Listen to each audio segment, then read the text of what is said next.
Hi, it's me, Sally, GalSal, whatever you'd like to call me. Today we're going to be talking about depression, anxiety, and how we cope with that. This is a subject that is very sensitive. Depression is terrible. Anxiety is terrible. Dealing with both of those issues, or either one of those issues, or any combination of them, is hard. Please remember, this is not medical advice. We are just here to talk about mental illnesses, our mental health in general, just to find common ground and have an open discussion. If for nothing else than to know that what we're going through,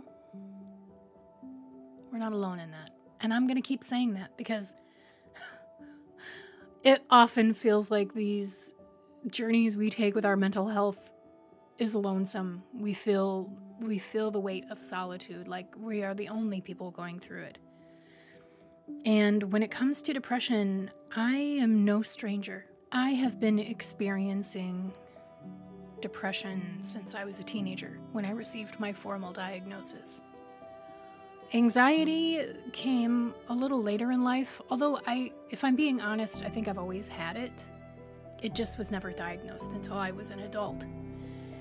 And dealing with both of those mental illnesses is very strange. Everybody's anxiety and everybody's depression affects them differently. And if you are someone who struggles with one or both of those things, sit down, stick around, let's talk about it. I didn't know that what I had was depression.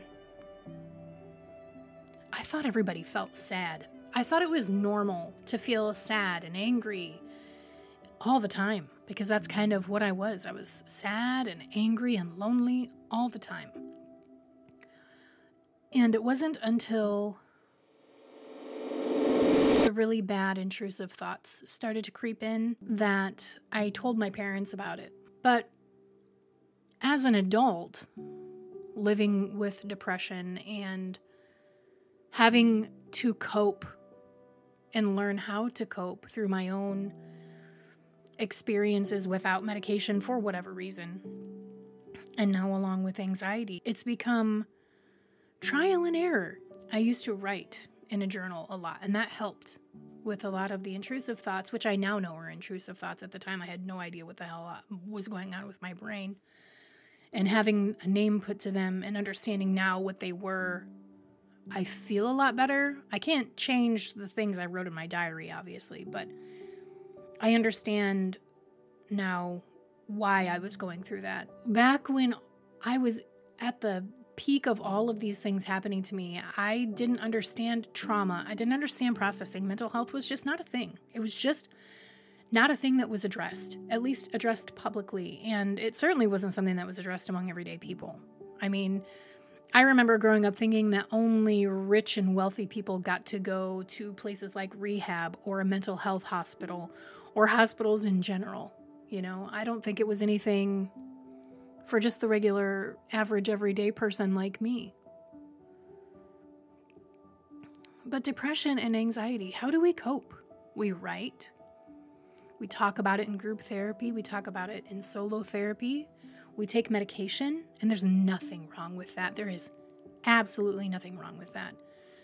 I myself am going to have to go through the process of finding the right types of medication that will help me.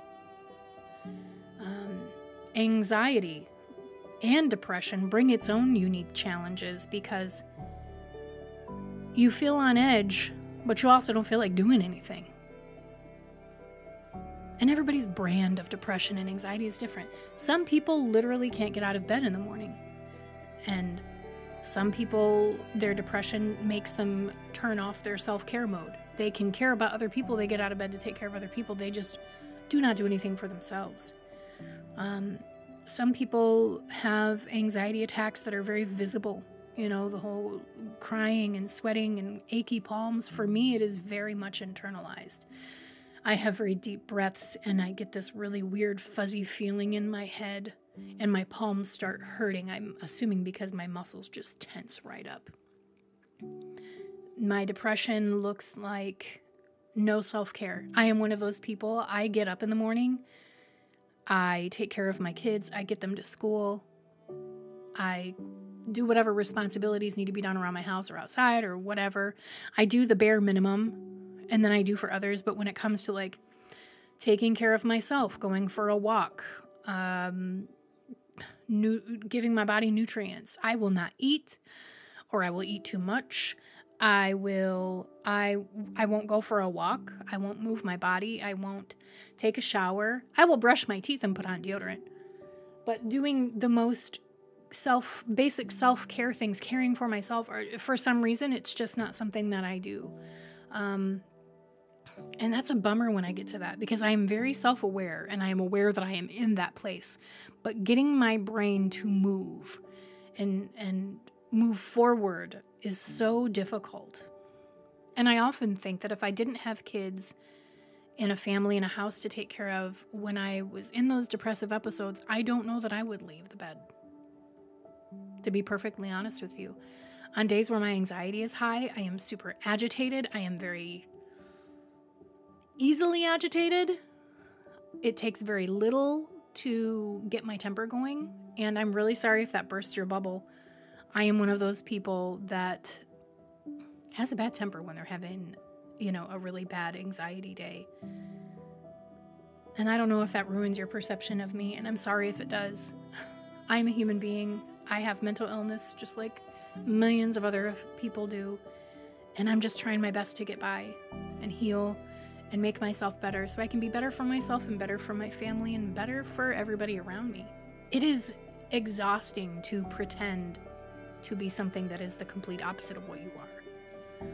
For example, I record YouTube videos. I make content. I stream games and have charity events. And there have been times during those things that I've done where I have had to fake it till I make it. Where I have had to pretend that everything is great and I'm super duper schmooper happy when I'm dying on the inside. And depression isn't just something that happens overnight. Depression can be caused from a traumatic incident. It can be genetic, hereditary. It can be brought upon by pregnancy and birth. It can be brought upon by so many outside factors. It is not just something that you are for a few minutes or an hour and then it stops. When you have legitimate depression, it is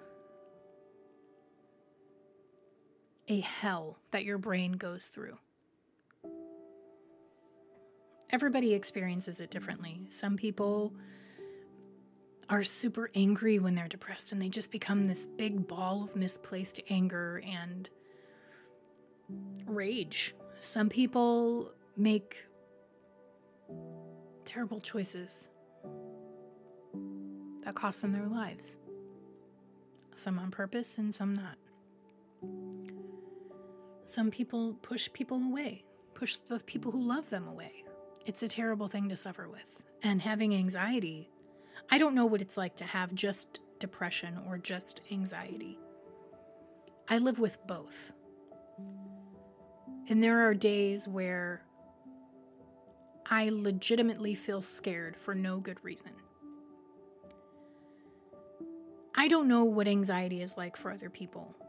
I know what it's like for me. Some people feel anxiety about things that other people perceive to be a small, trivial thing. I feel anxiety about those things.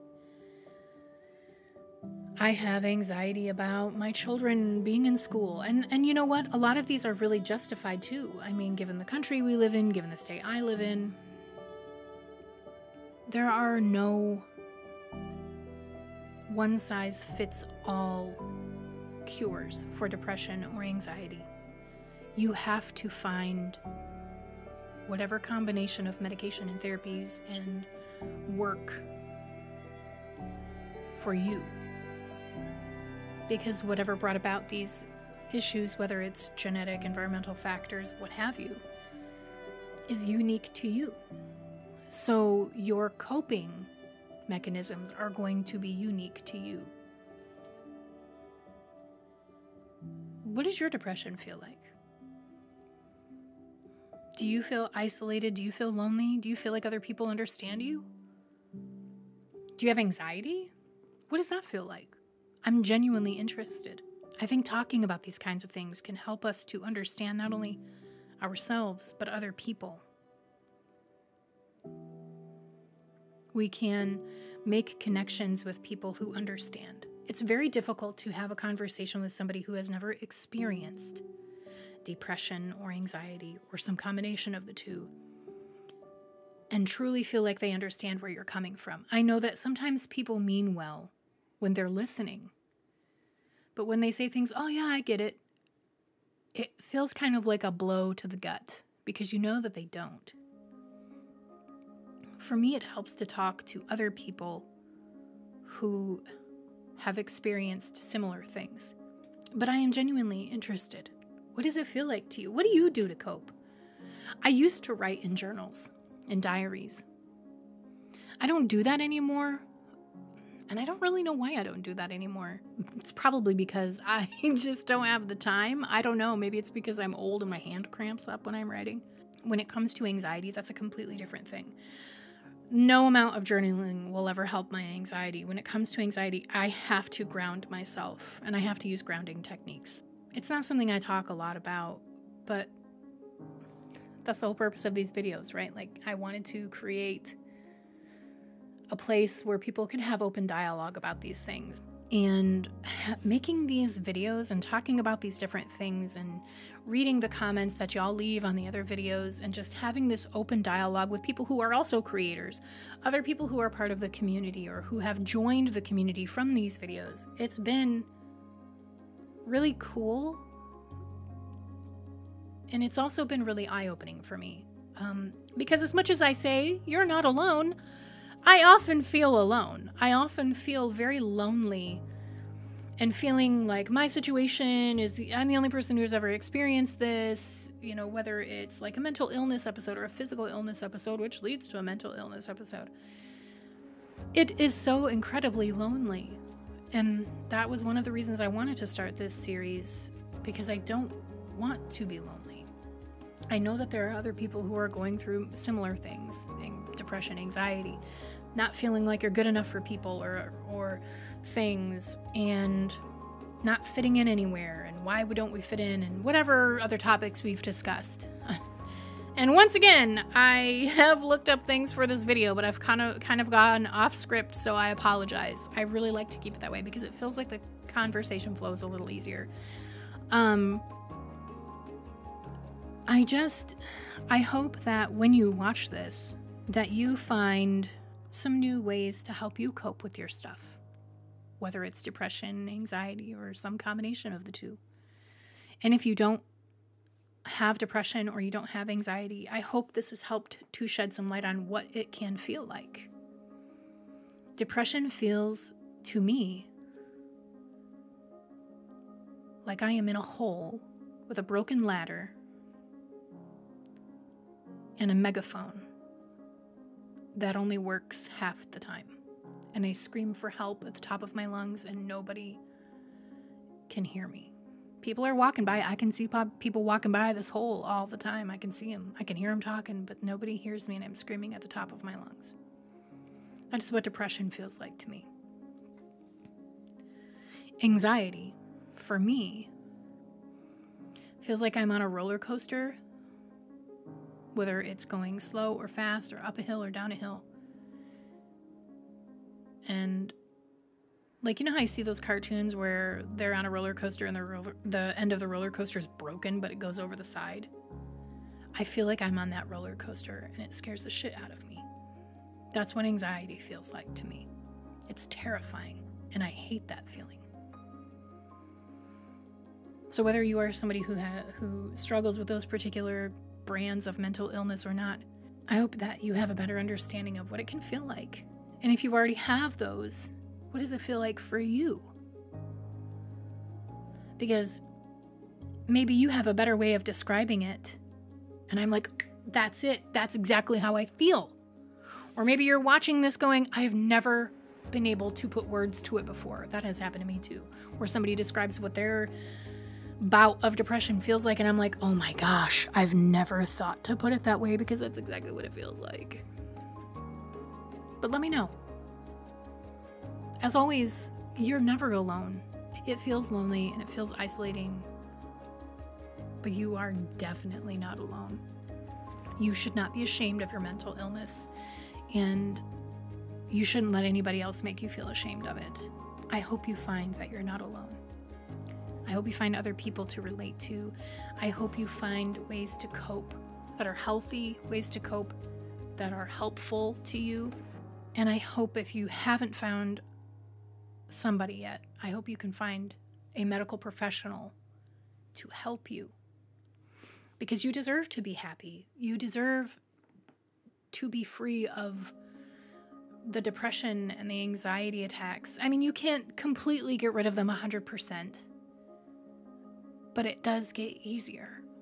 And I hope that you can find that with a doctor or a therapist or medication or different other therapies that help you cope. Because we all know what the unhealthy coping mechanisms are. We all know what they are. You're not alone. And I know it sounds ridiculous to keep saying that, but somebody has to remind us, right? Thank you so much for being here. My name is GalSal, or Sally, or Sal, or whatever you want to call me. I really truly hope that you're enjoying this series. I am enjoying making it. I am doing so much reading and research on things, and it's helping me to really understand how the brains work and why it is so important for mental illness and mental health to be better funded and researched. Because we shouldn't be forced to suffer as prisoners of our own brains, left to our own unhealthy coping mechanisms. And if you watched to the end of this video, thank you so much. I appreciate you more than you'll ever know. And a special thank you to the Only Pals, the channel members, for supporting me. Thank you for giving me a space to do this. And please remember, you are important and you matter. And I'll see y'all next time.